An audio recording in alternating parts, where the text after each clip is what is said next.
રાજ્યમાં ઉનાળાની શરૂઆત થતાં જ પ્રચંડ ગરમીની શરૂઆત થઈ ગઈ છે। થોડા દિવસથી રાહત બાદ ફરી એકવાર ગરમીનો પારો ઊંચકાયો છે। ત્યારે હવામાન વિભાગે પણ ભારે ગરમીની આગાહી કરી છે। જે મુજબ 3 દિવસ બાદ રાજ્યમાં ગરમીનું જોર ફરી વધશે। ગુજરાતમાં 3 દિવસ બાદ ગરમીનું જોર વધશે તેવી હવામાન વિભાગે આગાહી કરી છે। પવનોની દિશા બદલાતા 22 માર્ચથી ગરમીનું જોર વધશે। 19 થી 21 માર્ચ સુધી મહત્તમ તાપમાન 1 થી 2 ડિગ્રી વધઘટ થશે। 22 માર્ચથી મહત્તમ તાપમાન 2 થી 3 ડિગ્રીનો વધારો થશે। અમદાવાદ અને ગાંધીનગરમાં તાપમાન 36 થી 37 ડિગ્રી રહેશે। ગતરોજ રાજકોટમાં સૌથી વધુ તાપમાન 38.7 ડિગ્રી નોંધાયું હતું। રાજ્ય સરકારે આરોગ્ય સેવાઓને પણ આવશ્યક સેવા જાહેર કરી છે। ત્યારે બિનજરૂરી અને વારંવાર હડતાલ પર જઈ દર્દીઓની જિંદગી જોખમમાં મુકતા આરોગ્ય કર્મીઓની મનમાની હવે નહીં ચલાવી લેવામાં આવે। એટલે કે ફિક્સ પેના કર્મીઓ હડતાલ પર જાય તો સેવા સમાપ્તિ સુધીની કાર્યવાહી કરવામાં આવશે। પોલીસ, ઉર્જા જેવા મહત્વના વિભાગોની સેવાઓ પણ અગાઉથી અત્યાવશ્યક સેવાઓમાં સામેલ કરવામાં આવી છે। ત્યારે આરોગ્ય સેવાને પણ અત્યાવશ્યક સેવામાં સામેલ કરવામાં આવી છે। વલસાડ જિલ્લામાં નેશનલ હેલ્થ મિશન એટલે કે NHMના 900થી વધુ કર્મચારીઓ આજે એક દિવસની માસ CL પર ઉતર્યા છે।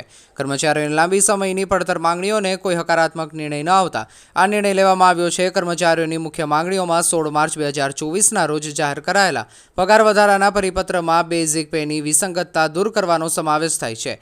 વર્તમાન 5% ઇન્ક્રીમેન્ટને વધારીને 15% કરવાની માંગ પણ કરવામાં આવી છે। મહીસાગરના કોયડામાં આવેલી આયુર્વેદિક કોલેજની માન્યતા રદ કરવામાં આવી છે। ગુજરાત આયુર્વેદિક યુનિવર્સિટી વિજિલન્સ ટીમે તપાસ કરી હતી। અત્યારે જણાવી દઈએ કે 32 આયુર્વેદિક કોલેજનું ચેકિંગ કરતા 9 કોલેજમાં ક્ષતિ બહાર આવી હતી। ત્યારે 8 કોલેજોને સુવિધાઓના અભાવને કારણે નોટિસ આપવામાં આવી હતી। સુરેન્દ્રનગર SOG પોલીસે સોશિયલ મીડિયા પર બંદૂક સાથે ફોટો અપલોડ કરનાર યુવકને ઝડપી પાડ્યો છે। તજાળા પોલીસ સ્ટેશન વિસ્તારમાં પેટ્રોલિંગ દરમિયાન પોલીસ હેડ કોન્સ્ટેબલ અમરભા ગઢવીને મળેલી માહિતીના આધારે આ કાર્યવાહી કરવામાં આવી હતી। પકડાયેલા આરોપીની ઓળખ વિક્રમભાઈ રવજીભાઈ બાવળિયા તરીકે થઈ છે। તે સાયલા તાલુકાના નવાગામનો રહેવાસી છે। પૂછપરછમાં તેણે જણાવ્યું હતું કે ફોટોમાં દેખાતી બંદૂક તેના પિતા રવજીભાઈ બાવળિયાની છે। સાબરકાંઠા જિલ્લાના ઈડરમાં મામલતદાર કચેરી આગળ ઈડર તાલુકા અને શહેર કોંગ્રેસ દ્વારા 5 મુદ્દા પર ધરણા પ્રદર્શન કરવા બેસ્યા। ત્યારે પોલીસે કોંગ્રેસના હોદ્દેદારોને કાર્યકરોને ડિટેન કરી હટાવી દીધા હતા। આ અંગેની વિગતો એવી છે કે ઈડરમાં તિરંગા સર્કલ પાસે મામલતદાર કચેરી આગળ બુધવારે ઈડર તાલુકા અને શહેર કોંગ્રેસ દ્વારા 5 મુદ્દાઓ પર, જેમાં ઈડર વિસ્તારના ધારાસભ્ય ખોટા ખેડૂત ખાતેદાર બનેલા છે તેમના પર કાર્યવાહી કરવા માંગણી કરી છે। ત્યારે ભારતીય જનતા પાર્ટી દ્વારા સરકાર સ્માર્ટ મિત્રો લગાવી પ્રજાને લૂંટવાનો પરવાનો અદાણીને આપી રહી છે। ઈડર શહેરમાં ટ્રાફિકનો મુદ્દો ભાજપના શાસકો દ્વારા બાયપાસનું વચન આપી આજ દિન સુધી પૂર્ણ કરેલ નથી।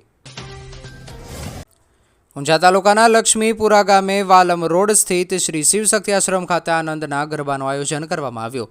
આ પ્રસંગે મોટી સંખ્યામાં શ્રદ્ધાળુઓએ દર્શન કરી ધન્યતા અનુભવી। લક્ષ્મીપુરા ઉપાડવા સ્કૂલના બાળકો અને બહેનોએ પણ ઉત્સાહપૂર્વક ભાગ લીધો।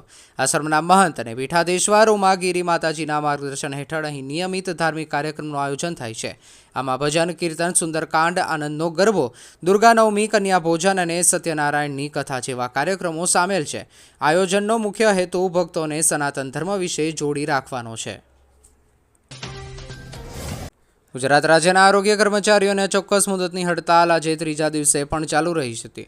ત્યારે ભાવનગરના આરોગ્ય કર્મચારીઓએ પશ્ચિમના ધારાસભ્ય જીતુ વાઘાણી અને પૂર્વના ધારાસભ્ય સેજલબેન પંડ્યાને આવેદનપત્ર સુપરત કર્યું હતું। રાજ્યના 33 જિલ્લા પંચાયત વિભાગના વર્ગ 3ના કર્મચારીઓએ 3 મુખ્ય માંગણીઓ સાથે હડતાલ શરૂ કરી છે। MPHW અને FHW કર્મચારીઓનો વર્તમાન ગ્રેડ પે 1900 છે, જેને વધારીને 2800 કરવાની માંગણી છે। FHS કર્મચારીઓનો ગ્રેડ પે 2400થી વધારીને 4200 કરવાની માંગ કરવામાં આવી છે। દેવભૂમિ દ્વારકા જિલ્લાના ભાણવડ પંથકના બરડા ડુંગર વિસ્તારમાં પોલીસે મોટી કાર્યવાહી કરી છે। જિલ્લા પોલીસ વડા નીતેશ પાંડે અને ડીવાયએસપી હાર્દિક પ્રજાપતિની સૂચના મુજબ ભાણવડ પોલીસે દેશી દારૂની ભઠ્ઠીઓ પર દરોડા પાડ્યા હતા। ભાણવડ પોલીસ મથકના ASI કેશુભાઈ ભાટિયા, જેસાભાઈ બેરા અને અજયભાઈ ભારવડિયાની ટીમે ચોક્કસ બાતમીના આધારે 3 અલગ અલગ સ્થળોએ દરોડા પાડ્યા હતા। ધરામણી નેસ વિસ્તારમાં રહેતા જયેશ કારા રબારીના ઠેકાણાથી 3000 લીટર આથો મળી આવ્યો હતો। આ જ વિસ્તારમાં વજુ ગલ્લા રબારી પાસેથી 2000 લીટર આથો મળ્યો હતો। ગાંધીનગરના વાવોલમાં જમવાના મુદ્દે થયેલી માથાકૂટમાં નિવૃત્ત આસિસ્ટન્ટ સબ ઇન્સ્પેક્ટર ઉપર હુમલો કરનાર આરોપીને પોલીસે ઝડપી લઈ વૈજ્ઞાનિક ઢબે કાયદાનું બ્રહ્મજ્ઞાન કરાવ્યું છે. એસપી રવિ તેજા વાસમ શેટ્ટીની સૂચનાથી સેક્ટર 7 પોલીસે કાર્યવાહી કરી છે. ન્યૂ વાવોલ બુર્જ મસ્તાના સોસાયટીના કોમર્શિયલ એરિયામાં સાફીન શેખ આશા ડિલિશિયસ ફૂડનું સંચાલન કરે છે. મધરાત્રે વાવોલ ગામના ભલી ભગાજી ગોલ તેના મિત્ર સાથે જમવા આવ્યા હતા. દુકાનમાં ખોરાક ખલાસ થઈ ગયો હોવાથી સાફીને ના પાડતા ભલી ઉશ્કેરાઈ ગયો હતો.